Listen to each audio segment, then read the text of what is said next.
Selamat malam, pemirsa yang di rumah. Saat ini saya akan berbincang dengan Pak Muhammad Juntri sebagai Ketua Umum KAI. Selamat malam Pak Juntri sebagai Ketua Umum KAI. Selamat malam, ya, selamat malam. Ini tentang statement Pak Yusri Samendra pada tanggal 5 Desember 2024 di Bali tentang paradi wadah tunggal. Itu maksudnya bagaimana? Ya, kalau katakan wadah tunggal tidak juga, karena putusan Mahkamah Konstitusi 101 dan putusan Mahkamah Konstitusi nomor 36 itu menyatakan secara de facto ada dua siapokat, yaitu Pradi dan KAI.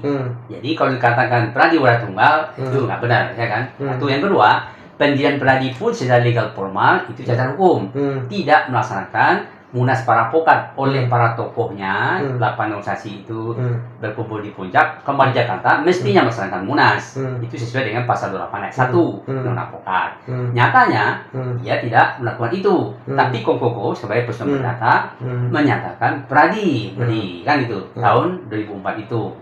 Terus dianggap sebagai state organ atau organisasi negara, itu bagaimana? Nah, ini kurang tepat juga dan keliru. Kalau seandainya dikatakan organ negara, itu harus dibiayai oleh PBB sepenuhnya. Yang itu selama ini tidak pernah. Manusia pokat, para pokat itu dibiayai oleh negara. Jadi organ negara ini tidak dibiayai oleh negara ya? Jadi salahnya di sana. Dia menafsirkan bahwa para advokat ini adalah penegak hukum. Sehingga wadah pun adalah organ negara. Nah, mestinya dia dikatakan organ negara yang diperluas, auxiliary on state, yang bisa mandiri dan mengatur dirinya sendiri. Jadi organ negara organ negara bisa harus ya. Organ negara diperluas. Itu mestinya itu. Terus untuk advokat yang di luar sana itu kan kadang-kadang dianggap sebagai organisasi masyarakat. Gimana? Apakah mereka? Ya, itu mungkin ada benar juga salahnya. Kenapa?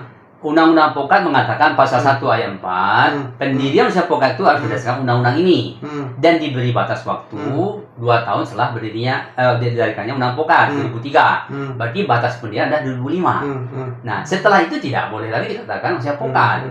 Dan mereka juga mengatakan dia melakukan pendirian Pokat usaha Pokat ini berdasarkan Undang Keormasan nomor 17 tahun 2013. Jadi nggak cocok. Masa ada organisasi di luar sana tiba-tiba mengaku usaha Pokat, mungkin berdokumen advokat, itu kurang tepat.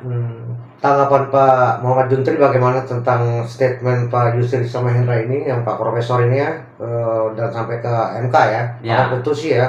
Tanggapan Pak Juntri bagaimana ya? Ya, selama ini putusan Mahkamah Konstitusi 22 putusan yang uji materi terhadap Undang-Undang Advokat, tidak ada satupun memutuskan bahwa Pradi wadah tunggal atau singlebar. Ya, satu itu. Yang kedua, bahwa ini boleh dikatakan reaksi daripada Balegnas sudah memulai melakukan inventarisasi masalah ya untuk merevisi undang-undang termasuk undang Pokat. Nah, kebetulan di situ ketua Balegnya adalah saudara Dr. Bob Hasan yang berasal dari HAPI. Sementara Pak Otto Hasibuan sebagai Wamen dan Pak Yusuf sebagai Menko itu berasal dari Pradi. Dia responsif terhadap itu. Nah, maka sekarang tadi adanya politik belah bambu, satu diinjak, satu diangkat. Nah, jadi itu sebenarnya permasalahan utama. Itu bahasa sekarang ya, belah bambu gitu ya. Jadi cukup ya secara ya, saya tutup ya pembicaraan ini ya, supaya Pak Profesor Yusri Samendra mendengar ya, dan Pak Otto mendengar ya. Oke pemirsa di rumah, selamat malam ya, saya berbincang dengan Pak Muhammad Juntri malam ini. Sampai ketemu Pak. Terima kasih. Selamat malam Pak. Ya, Gracias.